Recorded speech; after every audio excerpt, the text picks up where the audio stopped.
Magandang araw mga batang grade 5. So nagbabalik na naman tayo ngayon para sa ating panibagong lesson sa araw na ito. Ito ay tungkol sa formatting text and graphics for publications. Particularly sa araw na ito ay tuturo ko sa inyo kung paano ba tayo makakapag-insert at makakapag-modify ng text box gamit ang Microsoft Publisher.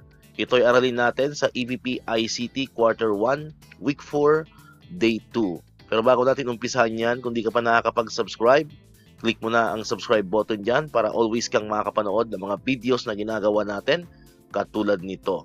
Okay? Ayan, so nabanggit ko na nga kanina, sa video na to ay ituturo ko sa inyo kung paano ba tayo makakapag-insert and makakapag-modify ng text box dito sa ating Microsoft Publisher. Muli, ito ang inyong magiging guro sa araw na ito, si Sir El Maestro. Ayan, so nandito na tayo ngayon sa ating Microsoft Publisher. So, kiklik lang natin tong blank template. Ayan, click lang natin yan para makapagawa tayo dito sa ating Microsoft Publisher. Ayan, so, para makapag-create tayo or makapag-insert tayo ng text box at makapag-format na rin ang mga text sa loob ng text box, sa ribbon, ayan, ito yung ribbon natin. Ayan, pipiliin natin or i-click natin ang Insert tab. Ayan, so punta tayo sa Insert tab. Ayan. Then, after sa Insert tab, ang sunod natin gagawin ay i-click natin yung command na Draw Text Box. Okay? By the way, itong group na to, ito yung tinatawag natin na text group. Ayan. Ayan, so lahat ng mga gusto mong gawin sa text, dito mo siya pupuntahan sa text group. Okay? Itong group na to. Ayan, so under the text group, ayan, i-click natin yung command na draw text box. So ito yung command natin na draw text box. So click lang natin yan ng mouse natin. Kung natin maklik yan, lalabas itong cursor natin na magiging parang crosshair siya. Ito yung parang cross na sign. Ayan. Then, pag lumabas na yan, ibig sabihin, pwede ka nang makapaggawa or makapag-create ng text box. So i-drag lang natin yan gamit ang ating mouse.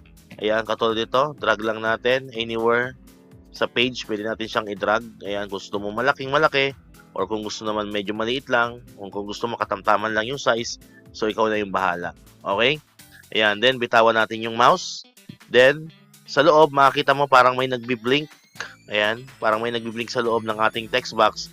So, ibig sabihin yan ay pwede ka nang makapag-encode. Okay? So, try natin mag-encode, kunyari, para mas maintindihan natin. Ayan, so mag-try tayo mag-encode dyan. Kunyari, i-encode or type ko yung meaning ng desktop publishing. Ayan, desktop publishing. So kung sa tingin mo, di ba napansin nyo medyo maliit yung font natin. So pwede nyo naman siyang palakihin. Ayan, so highlights lang natin yan. Then punta tayo dito sa font size. Ayan, so piliin natin yung mas malaking font size. Kunyari, number 24. Ayan, para kitang-kita talaga siya. Okay? Ayan, so meron na tayo dyan na type na word na desktop publishing. Then, syempre, lalagay natin yung meaning niya. So, kunyari, ito. Ayan, type lang natin.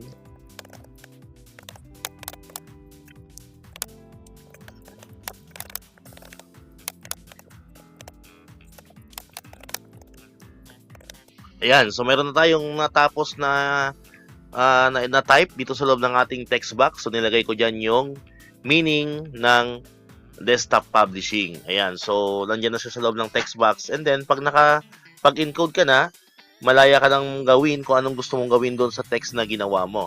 So unang-una, ang gagawin natin is yung font size. Ayan, nagawa na nga natin kanina itong sa taas. Ayan, so basta kung meron ka nais gawin, huwag natin kakalimutan na i-highlights natin yung mga text. Kasi pag hindi natin yan na-highlight, ay hindi natin siya mababago. Okay? Ayan, so kunyari ito, gusto mo pang lakihan. Ayan, highlights lang. Then punta ka dito sa font size. Ayan. Then pili ka ng desired size na gusto mo. Ayan, kunyari mas malaki gusto mo. Or litan natin ng konti, gawin natin 26. Ayan. Then kung gusto mo lakihan yung pinaka-title mo, so yan lang ang i-highlight mo. Ayan, then punta ka ulit dito. Gusto mo siya gawing 36. Ayan. Then, kung gusto mo siyang i-center, ayan, highlight mo lang ulit. Diba? Then punta tayo dito sa alignment.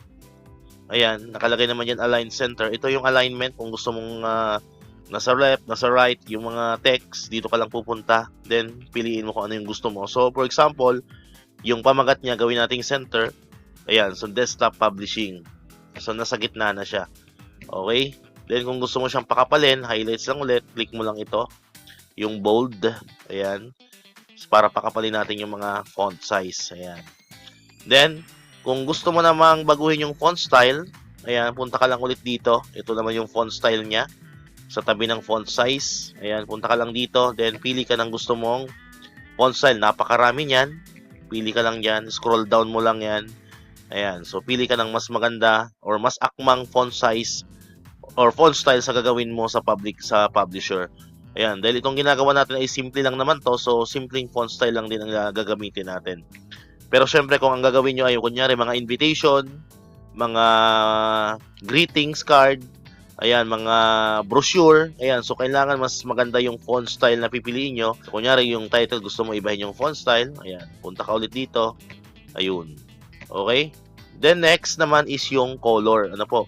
So pwede tayong maglagay ng color dyan, ayan, so pag maglalagay tayo ng color, highlights lang ulit natin, then punta ka dito naman para makapag ano ka ng color, sa font color ka naman pupunta. Ayan. So, anong kulay gusto mo? Pili ka lang dyan. Ayan.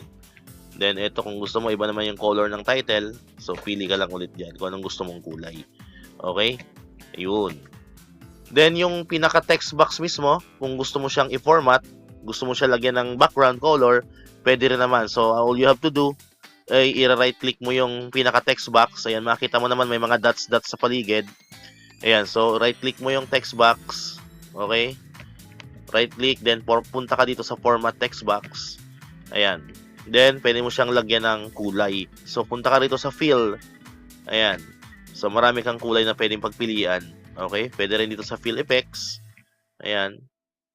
So, pero yung pinakasimple lang, dito tayo sa fill. Ayan, kung gusto mo lagyan siya ng background color, kunyari ganito. Ayan. Then, click mo lang yung okay. Ayan, so meron ka na ngayong background color. Next, kung gusto mo siyang lagyan ng outline, so ganun lang din. Right-click mo lang yung text box natin. Ayan. So, kailangan lumabas yung parang mga dots na yan. Then, right-click. Ayan, then punta ka ulit sa format text box. Then, punta ka naman dito sa line. Ayan. Then, pili ka kung anong kulay gusto mo. Kunyari, gawin nating red. Ayan. Then, pwede ka rin maglagay ng border art. Ayan. Gusto mo mas magandang border, ayan, pili ka lang dito. Kunyari ito. Then, click mo lang yung okay. Then, okay ulit. Ayun, so meron ka na ngayon magandang border sa yung text box. Okay, kung gusto mo baguhin yung kulay ng border, ayan, so punta ka lang ulit dito. Format text box, then, pili ka ng kulay. Kung gusto mo gawin siyang yellow, kunyari, click mo lang yung yellow. Ayun, so meron ka na ngayong isang magandang border sa yung text box. Ayan. So, yun po, no? Yan yung pag-i-insert ng text box and pag-create ng or pag-modify and pag-apply po ng format sa ating text box. Yan. So, kung makita natin medyo hindi sumakto, so adjust lang natin tong ating text box. Ayan. Ganun lang naman yun. Pagka hindi sumasakto, adjust lang natin yung text box. Pag ayaw pa rin, sulitan natin yung font size para kumasya siya. Okay? So, yun yung ating panibagong lesson sa araw na ito. So, muli, ito ay tungkol sa pag-i-insert ng text box and pag-modify din ng text box sa Microsoft Publisher. Okay? So, muli, kung di ka pa nakakapag-subscribe, click mo ang subscribe button dyan para mas always kang updated sa mga video lesson na ina-upload natin dito sa ating channel. Bye-bye! So muli, maraming salamat sa inyong panonood at pakikinig. Once again, El Maestro. See you on my next vlog. Bye-bye!